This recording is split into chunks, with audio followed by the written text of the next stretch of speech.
Many of you right now believe that there is something wrong with what is going on around us, and you suspect that it is not natural. You suspect foul play. You see, people are supposed to use discernment to divide fact and fiction, but yet they turn around and use their imaginations to bring them together.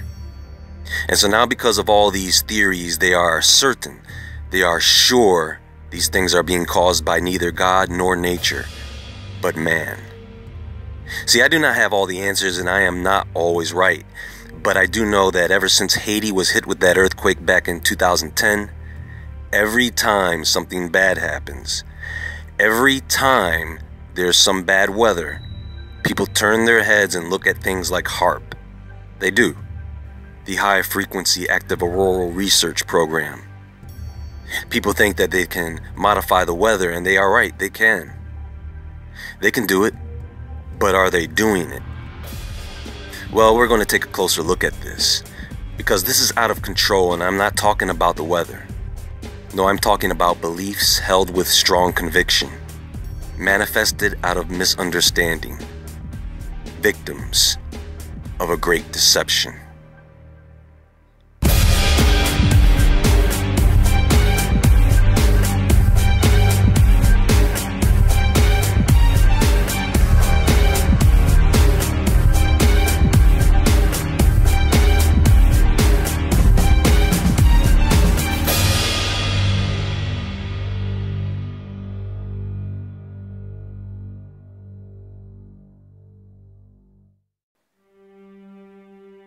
People fear what they do not understand. But when people come to a better understanding, that fear begins to disintegrate. Now, HAARP, like CERN and Frankenstein, is one of those things that probably should not have been created. Like CERN, HAARP is the result of Nikola Tesla's technology. Now, if you didn't know, Tesla was known for having visions of his designs, and it is said that those visions came from the other side. So let me take you back. In 1884, Tesla sailed to New York City, where he went to work for Thomas Edison. He offered Tesla a great deal of money to improve upon the designs of his direct current or DC motors, and Tesla did just that. But Edison stiffed him, so Tesla quit.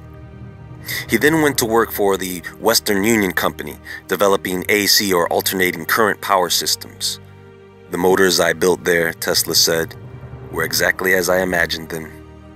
I made no attempt to improve the design, but merely reproduced the pictures as they appeared to my vision. And the operation was always as I expected. Now, after Tesla was able to develop his Tesla coils, he wanted to work on his ideas for wireless transmission, and so he hooked up with J.P. Morgan, who would put up the money to build Wardenclyffe Tower in 1901, a giant transmission tower based on Tesla's idea of a wireless planet. As soon as completed, it would be possible for a businessman in New York to dictate instructions and have them instantly appear and type at his office in London or elsewhere. He will be able to call up from his desk and talk to any telephone subscriber on the globe, without any change whatever in the existing equipment. An inexpensive instrument, not bigger than a watch, will enable its bearer to hear anywhere on sea or land, music or song, the speech of a political leader, the address of an eminent man of science, or the sermon of an eloquent clergyman, delivered in some other place, however distant. In the same manner, any picture, character, drawing, or print can be transferred from one to another place. Millions of such instruments can be operated from but one plant of this kind. Now let's fast forward to around the early 1990s. The Atlantic Richfield Company, or ARCO, an American oil company, needed to sell gas out of Alaska, and so they financed the project concept of Bernard Eastlund, an American physicist and patent author, who would create 23 U.S. patents, one of those patents being based on the work of Tesla, a 40 square mile radio transmitter that used Alaskan natural gas to power its generators. And so the U.S. Air Force and Navy got together with the Defense Advanced Research Projects Agency, or DARPA, BAE Advanced Technologies, and the University of Alaska Fairbanks to give birth to HAARP. Now that right there tells you that HAARP was in fact intended for military defense and research purposes. They wanted to develop advanced defense and weapons technologies. That's just what the military does. That's what they are supposed to do. Make weapons, protect the borders. But even before HAARP's completion in 1994 and after, they have been under pressure from environmentalist and conservation organizations from every angle, with concerns about the safety of the program. Because back then and even now, the scientists there have admitted that they do not fully understand the consequences to using such technology. And so their logic was, well, if we want to find out the impact this will have on the planet, we are going to need to experiment on the planet. Now, HAARP, of course, is just the name of the program. The machine that everyone is familiar with is known as the IRI, the Ionospheric Research Instrument, which is detailed in HAARP's Environmental Impact Statement. An excerpt of this can be easily found on the University of Alaska Fairbanks Geophysical Institute website. The IRI consists of 180 cross-dipole antennas, arranged in a grid pattern of 12 rows and 15 columns, with all the low-frequency antennas stacked above all the high-frequency antennas. Each antenna is supported by a 66-foot mast mounted on a 4-foot steel base, with a distance of 80 feet between each antenna. The entire IRI antenna field, including the perimeter fencing, occupies 35 acres of land. Now, the low-frequency antennas transmits 3.2 megawatts of energy in a frequency range of 2.8 to 7.6 megahertz. The high-frequency antennas also transmit 3.2 megawatts of energy, but in a frequency range of 7.3 to 10 megahertz. And what they do is they focus these transmissions into the ionosphere, heating it up. It's like using a microwave oven with no door, so all that energy is directed out to wherever you point the microwave. At the same time, they can use the high concentration of ions and free electrons in the ionosphere to reflect radio waves. So what happens is they create these virtual reflectors or mirrors in the ionosphere to basically send these transmissions to anywhere on the planet. When they do this, it gives them several capabilities. They can take these radio waves, aim them at the ground, and then read the frequencies that bounce back, a kind of ultrasound. It can tell them what elements are in the ground, as well as if there are any tunnels or hidden missile silos. Ground penetrating radar that can see animals, birds, and groups of insects even.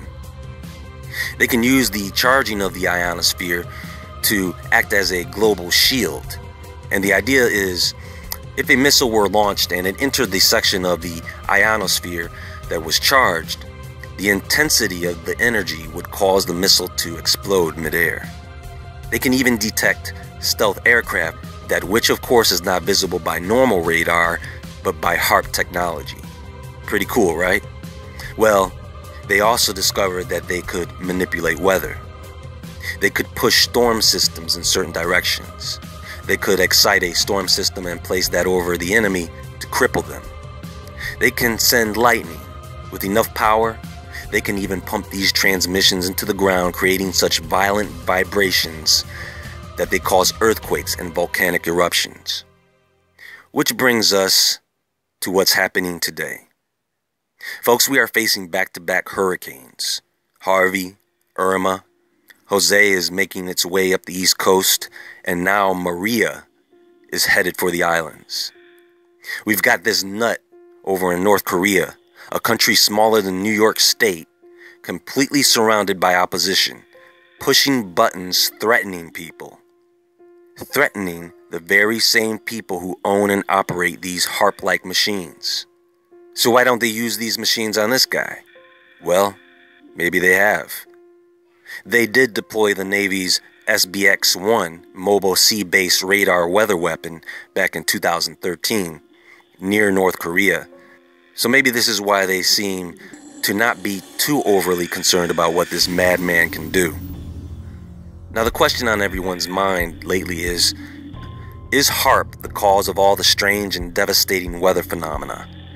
Well, the military did leave HAARP under the operation of the universities back in 2015, so that scientists could still use HAARP for research purposes on a pay-per-use basis, which is about $5,000 per use. In fact, they do now allow the public to visit the facility during its open houses. So, whatever the military or government was using HAARP for in the past, I do not think they are using it for that purpose now. They have most likely moved on to a similar technology that is more advanced, somewhere else. I mean, they first started running HAARP over 20 years ago, and today this type of technology, folks, is found in different forms all around the globe. You cannot pin everything on HAARP. That would be foolish. But like I said, I put nothing past the government. But at the same time, I am more inclined to believe that what's happening is ultimately the work of external forces. I'm talking about the sun and everything out there in space. We've recently had several very large solar flares, those photon fluxes, hit us. One of these flares was followed by the 8.2 earthquake that hit Mexico recently. We are always overdue for every major cataclysm, and every year there is record-breaking volcanism, earthquakes, and bad weather.